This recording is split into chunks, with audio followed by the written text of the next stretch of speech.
topic for today is patient purpose. All right, so let's go to Matthew 27. We'll start with verse 57. Matthew 27, we'll start with 57. It says, when evening was come, there was a rich man of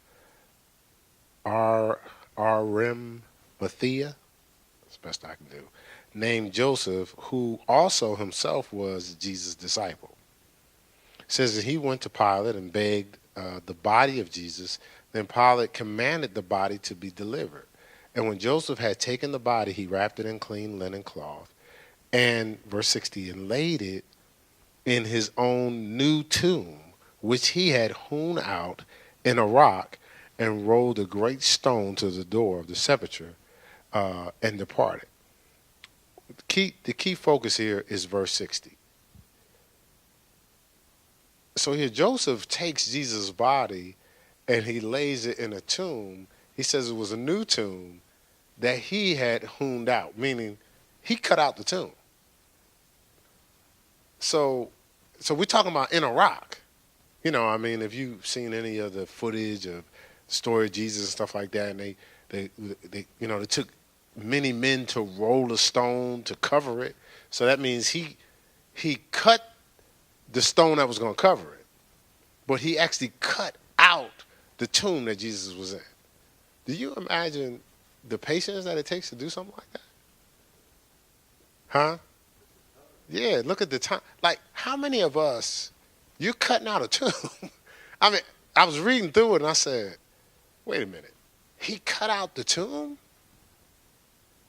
And so his purpose was to make sure Jesus was handled properly and that he had a perfect new tomb no one else had been in for himself.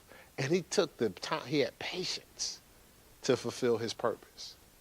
Whatever time it took, he took that time. And so, the Lord was just kind of showing me how are we patient in making sure we do what it takes for us to fulfill our purpose. So, like a lot of times things take longer for us, but they take longer for us because, let's say if your preparation, I don't know, I just thought a figure. Let's say your preparation was 21 days. So you decided that you only wanted to work for 17, skip 2, right? And then work 2 more. So did you prepare 21 days? So then you're not ready.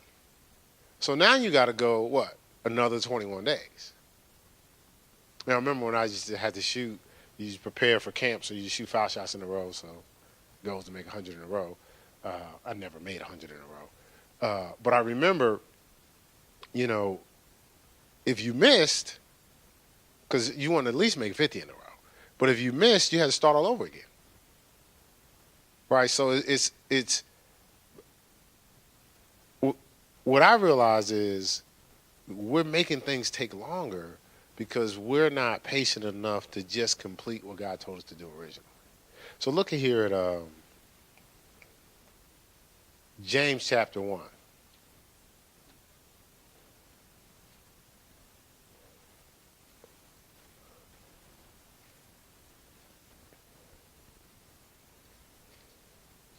I was counseling somebody out of town and we were talking about relationships, and we were talking about how a person got into a relationship with a person that had waited a long time for a relationship.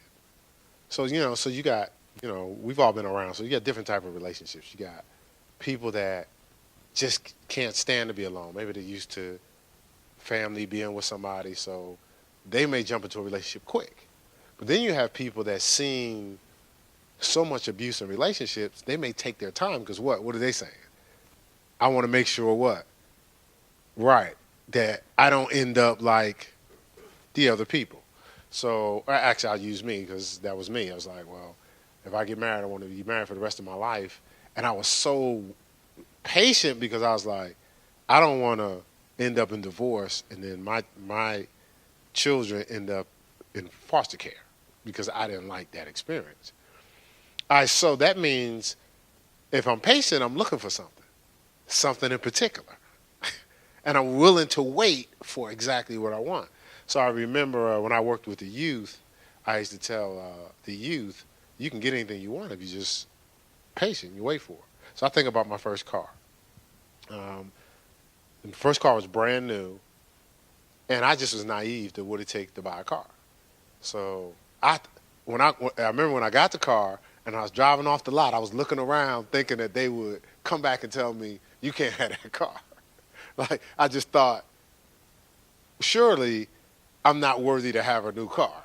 Why? I didn't know. I could have got any car on the lot, but I didn't know. So I was just like, and all I was thinking about was a Bose system. That's all I could care about, So the guy probably was like, this guy's crazy. He don't care about nothing else but the system.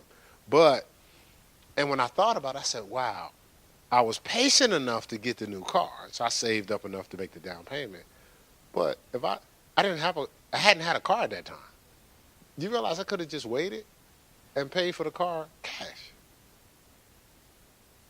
It's not like I wasn't getting around. I was mass transit, I was getting around.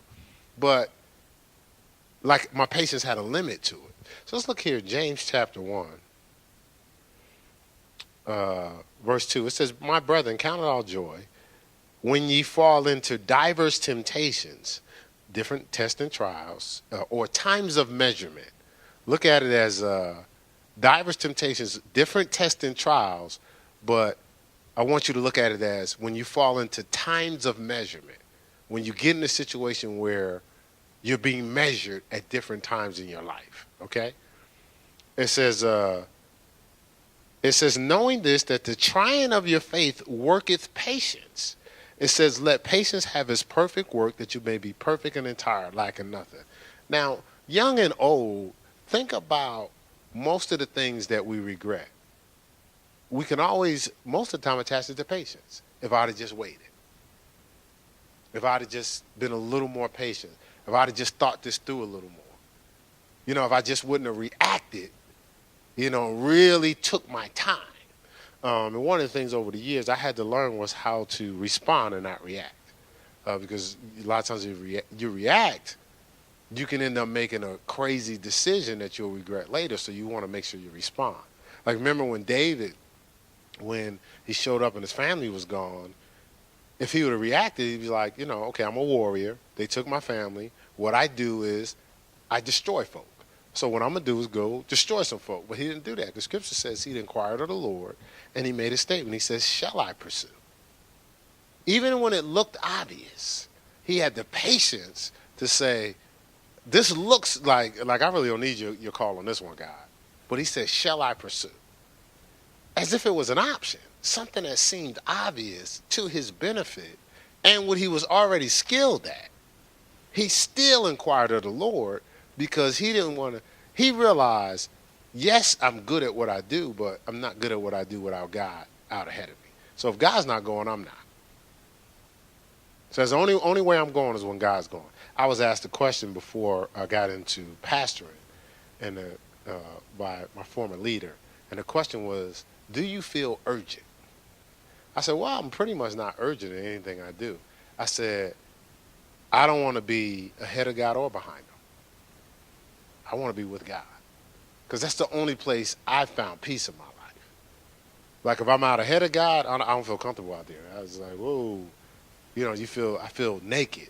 If I'm behind God, I still feel naked because I'm behind. I want to be with God all the time. So this one says, count it all joy, James chapter 1, 2 through 4, when you fall into diverse temptations, the times of measurement, knowing this, that the trying your faith worketh patience. Let patience have her perfect work, that you may be perfect and entire, wanting nothing. Another version says, lacking nothing.